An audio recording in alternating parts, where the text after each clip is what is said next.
Thanks for listening to the AZ Wildcats podcast, brought to you by DraftKings, America's #1 sportsbook app. I will say that I didn't have anything to do with that picture right there, so don't blame me for that one right there. You can blame me for a lot of things, not that one. But big news, good news. Not only is Jason Shear here, but Arizona essentially gets off pretty much scot-free with all of this. Yes, there's a few, recruiting hours and whatnot. Shear, I'll let you get into the details, but this is very good news for Arizona basketball and for Sean Miller. Yeah, I mean, it's about as good as it can get. Let's just be honest. Sean Miller, not suspended at all, no punishment at all. Arizona's punishment is a loss of scholarship and basically can't communicate for a month and a half. Who cares? $5,000 fine, which is just a waste of time. Right. Can we talk about, let's look here, and we need to talk a little bit about kind of the slander that Arizona basketball has gone through over the past 2 years. And, you obviously were leading the charge. That's why I want to have it on there. All this stuff about paying players, none of this was ever proven under any circumstances because, again, Sean Miller gets off. Nothing happens to Sean Miller. And Arizona, yes, you get a few lost recruiting hours and whatnot and a scholarship, but they were not able to prove anything. This wasn't the massive Louisville-type scandal that the national media tried to make this out to be.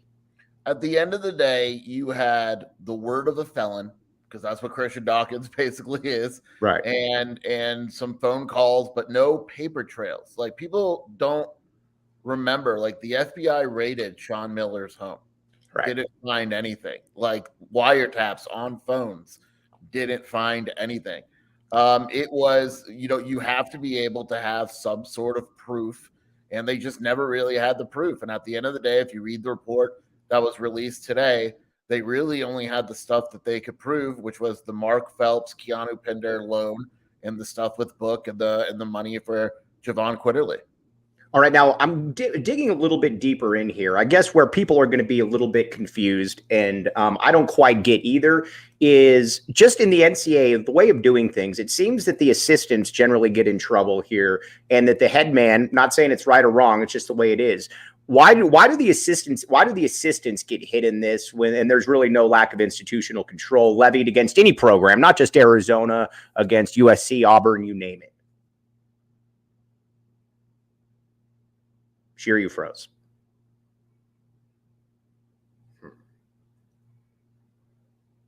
Shear, you there?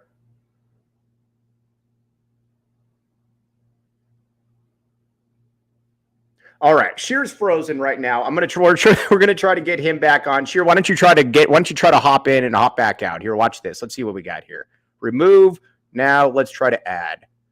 Now we'll try to add Shear back. Let's see how this works. All right, Shear, try to tap back in there if you will. All right, but I'll take it from here. One thing about Arizona right now is that you look at this team and you look at this program, and this is great news across the board because Arizona doesn't. Nothing really bad happens to Arizona. They can weather this storm, and they can weather this storm in a big way because, again, you're losing a couple hours right here, and at the end of the day, who really cares about that one? I also think it shows you, too, what a crock of nonsense the NCAA is when it comes to this one, because Arizona, you really didn't get anything on Arizona right here. And like Shear said, you had wiretaps. You had Sean Miller talking with investigators. And I'll tell you one thing, if Sean Miller had lied, if they could have proven that Sean Miller lied, then there would have been a lot more to this. And they couldn't prove really any of that stuff. So again, this is great stuff across the board for Arizona. And bigger than anything, it will alleviate some of that cloud that was hanging over Arizona that I think a lot of people were worried about, especially when it comes to recruiting, because you got to remember, when it comes to recruiting, a school like an Oregon or a Colorado, which I still don't get, can say, hey, there might be some problems there. When it comes to Arizona, there is no problems now because they've all been alleviated. Shear took a quick shot. He's back. Hello, Shason. You're back. My dad died. Do you think it was ESPN? Yeah, no. Yeah, for sure. But well, now from an Arizona reputation perspective here, and I think this is what a lot of people want. Will there be any apologies disseminated? Will there be anything? Because you still got John Wilner out here who is taking quotes from a phone call without acknowledging that nothing was ever proven and trying to run with that. You've still got people that are trying to claim victory when, no, they don't get to claim victory. They were wrong. They lost. There's zero chance anyone apologizes. It's just not a journalist's nature to apologize to. I mean, Right. if they apologize, they're admitting that what they did was wrong. And if they admit what they did was wrong, then the reporting was wrong. And then that opens you up to lawsuits and all that. So if anything, you'll just see a bunch of people double down. Now, what does Schleybox say here? He says nothing. I might text him later and see if he'll come on. Because if you remember, He did say that he would come on the podcast. He did. And you know what? He did say that once the IAR, you know what? Why don't you send me his number? Because I still have that text right there. And why don't you send me it? And we'll see if we can get Schleybox on and go through. Now, granted, no chance that he'll take any of that offer right there. But I do have his number. Maybe I'll tweet it. All right. Yeah. Let's talk now a little bit about what this means for Arizona going forward right here. But a couple things real quick. The 4 peaks. Now, we're going to talk a little bit about the 4 peaks here in the game last night. But between Henry Vasar, Azuolas Tubelis, Umar Balo, and Dylan Anderson raining threes, people think of 4 peaks, but that's not the original 4 peaks. The original 4 peaks is based out of Tempe. They're the official brew of PHNX. Check it out. You got all kinds of good stuff going on right there. Great. I'll add Shear back to this. Great. Great deals, watch parties. You can all have a lot of fun up there. Enjoy responsibly, 21 and up. Check the show notes and link in the detail in the description. And you can get 4 peaks at our Tap and Bottle watch parties, which Tap and Bottle watch parties, the official watch parties of PHNX for all the away Arizona basketball games. Getting those started back up right here. 4 peaks there, mountain mics. Love to see you all down there. Come check us out, Tap and Bottle downtown. Now, going forward, as far as recruiting, Shear, this has got to be, even though nothing was probably going to happen to Arizona, this is a nice thing to have where you can tell a kid when somebody else is saying, say in Oregon or Colorado, well, heck, you might want to, worry about, you might not be able to play in the NCAA tournament. You don't have to worry about any of that anymore because, again, here's what happened and we can combat that now. Yeah, I mean, look, no one around Arizona thought there'd be another postseason ban. It does not happen in NCAA history. But you know that other schools were telling recruits, oh, if you go to Arizona and there's a ban, then what, blah, blah, blah. Now, if you're Arizona's coaching staff, you could say, look, here is our punishment. This is it. We are done. This is behind us. And the fact that Arizona can basically recruit with no restrictions now, be honest with kids, show them their future in front of them, is a very, very big deal because it absolutely impacted Arizona throughout this whole process. Now, KB Thiel with a great question right there. Do we get to pick 7 weeks? Does the NCAA, do they inform them of that? How does that work? I'm working on that. I hopefully will. You're working your sources? Yeah, I hopefully will have more details. There's a chance that 7 weeks has already happened. I don't know if it's 7 consecutive. I don't know. So we'll probably find out. Hopefully I'll find out before Saturday, but I'm sure Bruce has about 100 questions for Tommy. Oh my gosh. When is that press? Has that presser been announced yet? It's just after the Tennessee game. There's no presser before that. You know what? There might be. We might have to postpone the post game show a few minutes just so I could be in there and watch that one. Now, one thing that I think that people do need to know, though, is that Arizona, I think, had a pretty good idea of what was going on here. I've talked with some people, I know you have as well, that when Tommy Lloyd took this job, this wasn't much of a concern for him. Sure, it's a little bit of a nuisance, but I don't think they ever saw that hammer coming. And I'll be honest with you. I think it was a smart move to self-sanction at the time. I know you might disagree with me on that. But the only reason that I would have is because that team wasn't going anywhere that year. And you can at least say, all right, well, we did this, we've self-sanctioned ourselves. I actually thought it was a good move at the time. Well, what's also interesting is in the report, it says that it took into account the fact that Arizona was a probable tournament team when they did that. And it's not like Arizona was 0-20 and then they said, oh, well, no postseason.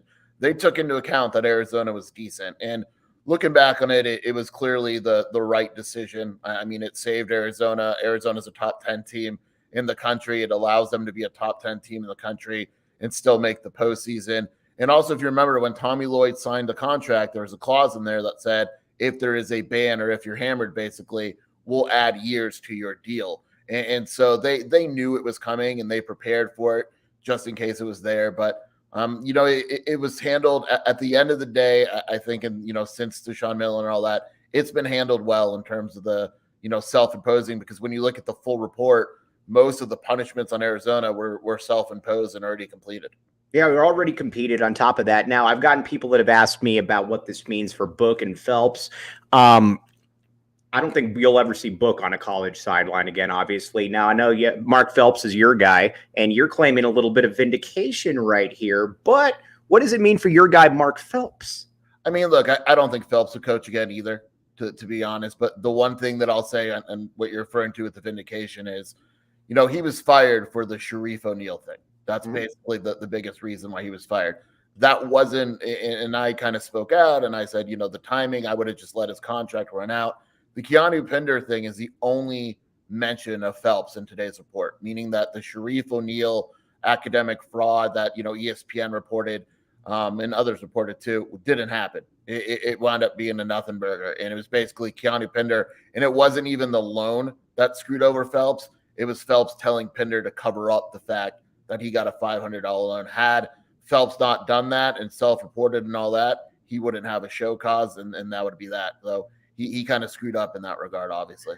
It feels kind of now that we're through kind of the dark storm of the NCAA pretending that they have this higher than ever moral clarity that they certainly don't. Because again, with the NIL the way it is right now, with a lot of these programs basically, nothing really happening to them, we're in a different era right now where I keep hearing people talk about student athletes. These aren't your typical student athletes. These are athletes first right here. And yes, they get paid now, and I'm totally cool with that. We're in a new frontier right now, and I think we're going to see a lot less of this going forward, Shear.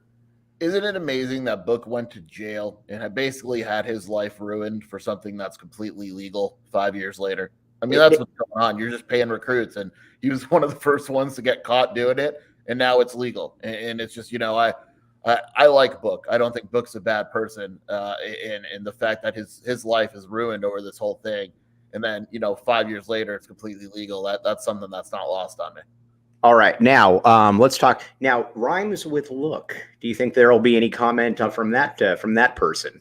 Of course not. No comment. You won't see anything that resembles anything in terms of an apology. Right, for sure. Now, I even got one from our good friend, from our good friend Michelle Gardner earlier. So, you know what? It can happen. We'll just maybe it won't. All right, what does a show cause? That's a great point. So basically what that means is that there's a certain time that you can't coach, and they have to appeal to basically say why you should be allowed to coach during that time. Do I got that one right?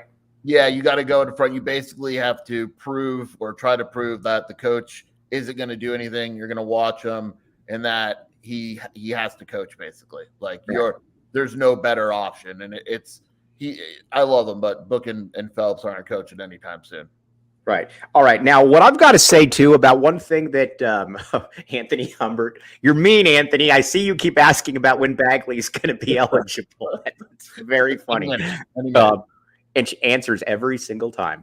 Now, with Arizona, though, so this big picture, I'm going to give Sean Miller some real kudos here. I know this is going to make you excited. Whoa. Right. The way that he was able to navigate the recruiting scene after Arizona got hit with those sanctions was absolutely amazing. I'm not talking about that Nico Josh Green class. I'm talking about the other one where you weren't able to get McDonald's All-Americans. You were having to look at more top 50 to 100 players. And you got to tip your cap to the man, because his evaluation skills there were top notch. Benedict Matherin, Dalen Terry, Kerr Kriisa, Julius Tabellis.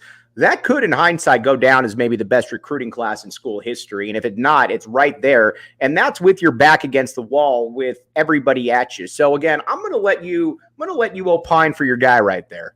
Well, I mean, you could make a case like, who knows if Arizona goes international without being forced to. And Murph did a great job there, and he's doing a great job on this staff at, finding international guys. And obviously Tommy now is much more involved with that whole thing. But we don't know if he would have gone international. We don't know if he would have gone and landed Tubelis or, Ben and all that. But the fact that he did, and he was able to pivot and really kind of save Arizona basketball with recruiting, at least for a few years, because, look at Louisville. I mean, they're the one, if not the worst team in the country. And, it could have gone a completely different path. So Arizona's tough few years are a lot different than other schools' tough few years. And I mean, like you mentioned, he deserves credit for being able to pivot and kind of switch gears and recruit in a different way. All right. Now, game time.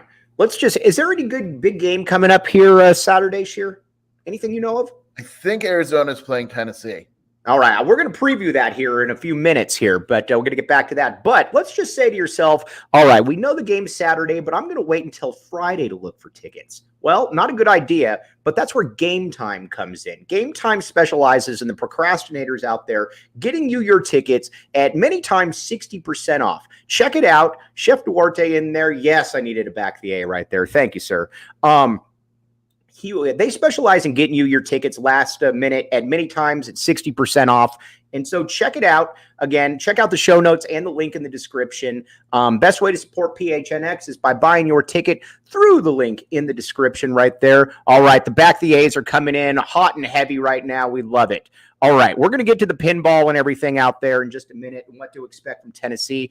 But Shear, just in summation, this is a very good day for Arizona basketball. It's a good day for the program, and quite frankly, it's a good day for Sean Miller as well. Yeah, I mean, look, it's a good day. It almost would have been a good day no matter what, as long as Arizona didn't get hammered, because now we could all move on. I mean, right. It seems like this thing has been going on forever. Now we don't have to talk about it. It'll probably won't be talked about as soon as tomorrow. It'll move on to the news cycle. We'll be focusing on Tennessee, and that's a good feeling that, there's no more questions about it. It's done. We're moving on, and I think that's probably the biggest victory of today. All right, now let's talk about Tennessee coming up here. This is a massive game for Arizona, and I really think it's going to be their biggest test of the year because Indiana was a good team. By the way, I love people now pretending like that Indiana wasn't a really good win. Not necessarily Arizona fans, but they're like, well, they're missing their best player. We'll see how they look in March. No, they're a Big Ten team. They're probably going to suck in March. So, miss me with any of that. This was a good win for Arizona right there, Shear. And then let's get to Tennessee. Yeah, I don't understand why people do that. Like when Arizona lost to Utah on the road, it's like, oh, Utah's terrible. What a horrible loss. Then Arizona beats Indiana. It's like, oh, Indiana's not very good. It's like, it's okay to give other teams credit. Indiana is good. Arizona just beat the crap out of them. Utah's good at home. Arizona lost to them. Like it's okay to recognize what other teams really are. Yeah, it's okay. It was a good win. It's the win of the season. Now, granted, Creighton, I'm still going to stand on record, though, and say that Creighton by the end of the season is going to be a problem for people. I think Creighton's fine. They're missing their best player. I mean, and he's a really good defensive player. I think they'll be fine. They'll turn it around. All right, Tennessee now. But first, Mor Furniture, morfurniture.com. Now, you look at Jason Shear's immaculate place right there. I have been to Jason Shear's new spot, and I will say that I don't think that he's utilized Mor Furniture, but I'll tell you what, with the interior the way it is, it looks fantastic. It looked like he did go to Mor Furniture, morfurniture.com. Check it out. All kinds of great deals, interior designs, you name it, they got it. morfurniture.com at great deals. What I'm excited about with Tennessee is to see a team that is really going to get up in Arizona, is going to be physical, is going to really kind of press the line right here, because that's what one thing you saw last year with the Cats, that you saw with, especially with the ball handlers, that there's a little bit of a, when teams get physical, when you're dealing with some really quick dudes out there, it was a little bit of an issue. And you saw that last year against Tennessee. I think Kerr had, 4 turnovers in the first 6 minutes. Granted, this is a different Kerr, but I think this is going to be a very good test. And quite frankly, I think it's going to be the test of the year for Arizona. Yeah, I mean, look, it's the number 1 Ken Palm offense in Arizona versus the number 1 Ken Palm defense. And Tennessee is on a historical defensive pace. I mean, they're allowing teams to shoot 38% from the field or something like that. It's pretty wild. And they will not face a better defense. This is very similar. We talked about prep for Houston and teams like that. This is it. Tennessee is going to try to make this game as ugly and physical as possible. And if Arizona's not tough and not going toe-to-toe with Tennessee in that regard, they're going to lose. And Tommy Lloyd said it. And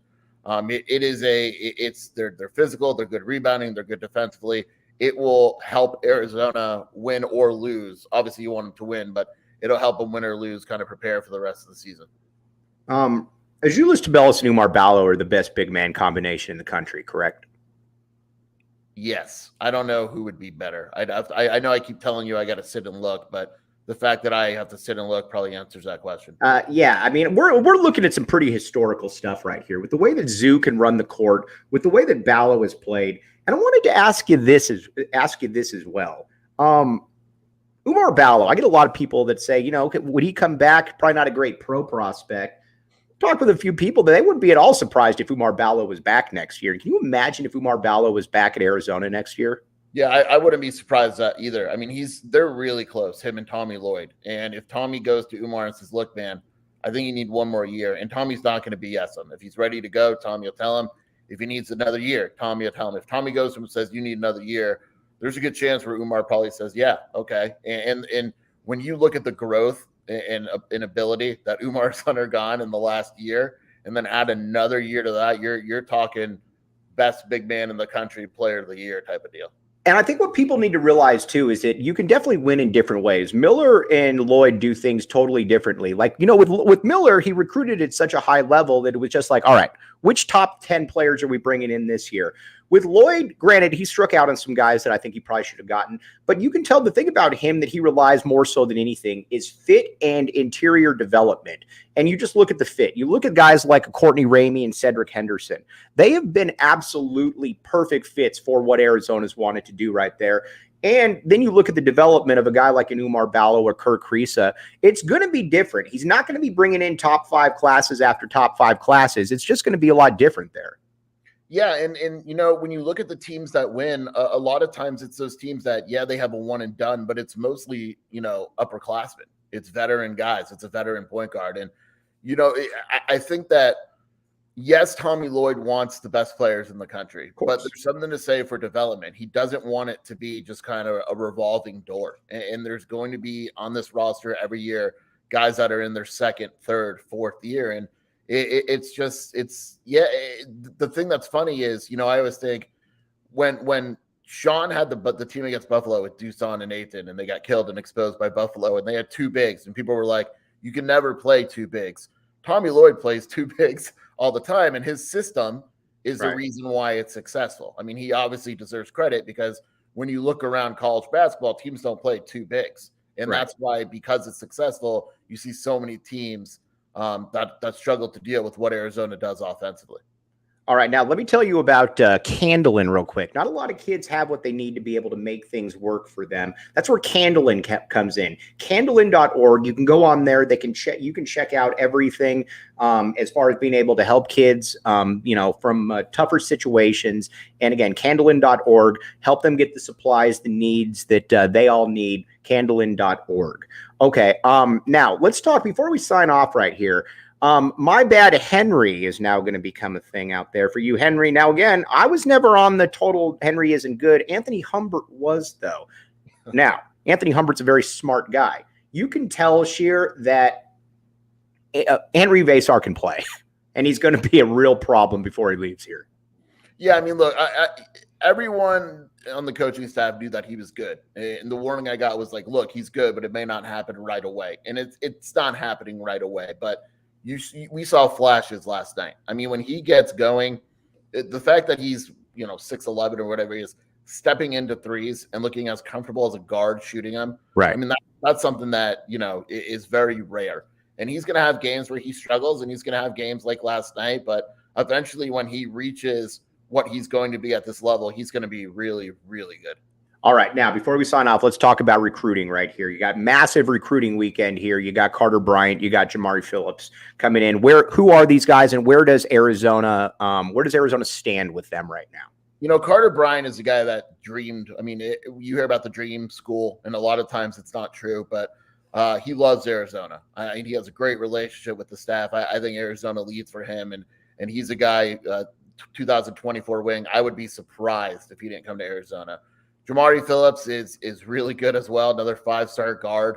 It's probably Arizona and UCLA. I think Arizona feels really good going into the visit, and an impressive visit would go a long way. But, you know, these would probably shut up some people with the domestic recruiting concerns because they're 2 of the best players in the country. All right. Now, real quick, we got to address the elephant in the room, the Swedish pinball. This was used twice last night on a national broadcast right here. You said the Swedish pinball is terrible. You said it was worse than the Four Peaks, worse than the Tommy gun. Will you admit that you were wrong? I will say this. I think you have a better chance of Tommy liking it than the Tommy gun. And you told me last night that you will ask Tommy in a presser. If Tommy likes it, I will accept it.